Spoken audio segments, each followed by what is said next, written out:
disgusting. Let me fix this for you. Done.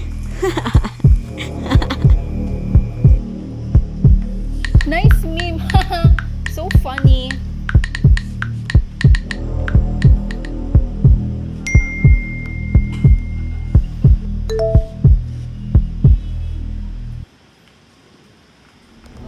Ang pangit mo. Ang pangit mo. Ang pangit mo. Pangit mo. Di bagay sa'yo. Di bagay sa'yo. Di bagay sa'yo. Di bagay sa'yo. Amoy maasim. Amoy maasim. Amoy maasim. Amoy maasim.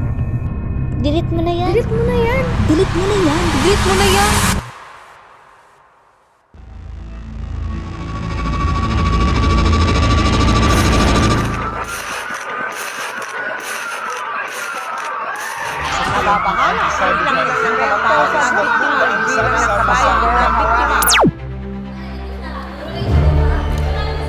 Hindi na bago sa atin ang paggamit ng social media at internet sa ating pang-araw-araw na buhay.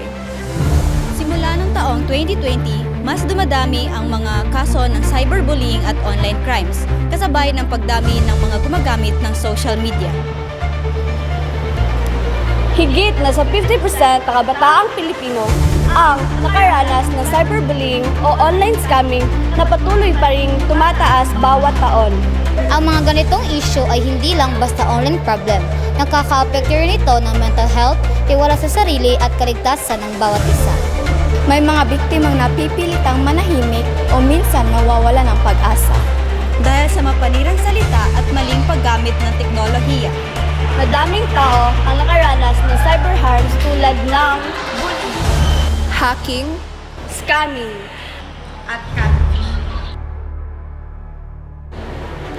Kaya dapat nating tutukan ang isyong ito sa pagiging responsableng netizen at digital citizen. Dapat nating palawakin ang ating kaalaman sa online privacy, digital ethics at cybercrime prevention. ang pagprotekta sa ating sarili online ay hindi lang tungkol sa privacy. Ito ay tungkol sa respeto, kabutihan at kaligtasan. Simulan natin sa simpleng paraan. Alamin, iwasan at i-report ang anumang uri ng cyberbullying o online abuse.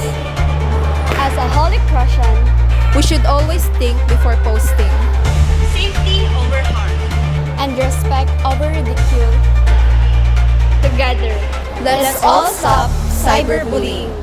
Tandaan, once it's online, it's forever. Think before you click. Respect others online. Be a responsible digital citizen.